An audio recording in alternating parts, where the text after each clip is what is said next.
নমস্কার বন্ধুরা, চলে এসেছি আবার নতুন ডে। দেখতেই পাচ্ছ কি ড্রেস। সো অন হয়ে গেছি অলরেডি। আমি অন হয়ে গেছি, কিন্তু এখনও অর্ডার দেয়নি। সো আমি কিন্তু সকালবেলার থেকে কিন্তু একটা অর্ডার মেরেছি, সেটা দেখিয়ে দিচ্ছি। দেখো সবে আমি কিন্তু একটা অর্ডার মেরেছি।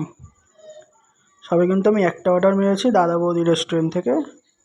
40 টাকা, তাও আমাদের ব্যারাকপুরে বৃষ্টি হচ্ছে বলে তাই জন্য 20 টাকা এক্সট্রা আমাদের সুগারপুরে সেটা দিয়েছে এক্সট্রা করে।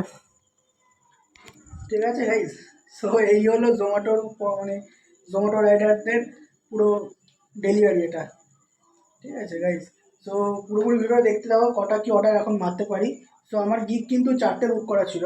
আমার সকাল 10টা থেকে 11টা, এই 11টা থেকে 12টা, 12টা থেকে 2টো, আবার 5টা থেকে 7টা, আর 7টা থেকে 9টা। সেই 4টে গিগ আমার বুক করা ছিল। 2টো কমপ্লিট হয়ে গেছে সকালবেলা।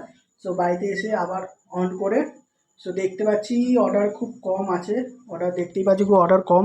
অনলাইন তো হয়েছি, কত কি অর্ডার পাই সেটা পুরোপুরি ভিডিওতে দেখতে থাকো। আর চ্যানেলটা যদি সাবস্ক্রাইব না করে থাকো অবশ্যই সাবস্ক্রাইব করো। ফেসবুক পেজ থেকে থাকতে পারো অবশ্যই ফলো করে রাখো। এখন নতুন নতুন আপডেট ভিডিও কিন্তু আরও পেয়ে যাবে। সো অনেক হয়ে গেছে, পুরো দেখতে দেখো। চলো দেখাচ্ছে পরে যা অর্ডার ঢুকবে সব তোমাদেরকে আমি দেখাচ্ছি। কটা কি অর্ডার আজকে করলাম আর কত আর্নিং করলাম, সো পুরোপুরি দেখাবো আজকে। অর্ডার চলে এসছে, চলো এটা আমরা পিক আপ করতে যাই। ফাইনালি কিন্তু আমি রেস্টুরেন্টে পিক আপ করে ঢুকে গেছে। সো আমি অ্যাকসেপ্ট করে নিই, চলুন অ্যাকসেপ্ট করে নিয়েছি। চলুন দেখাচ্ছে 4 নম্বর অর্ডার। এটা পেয়ে গেছি 5 কিলোমিটারে। চলো এটা সাউথ জংশনের। চলো দেখা যাচ্ছে কি পিক আপ করে নিলাম। চলো দেখতে যাই। টাকা 57 পয়সা। আজকে আমি এখানে স্টপ করলাম ইচ্ছাপুরে।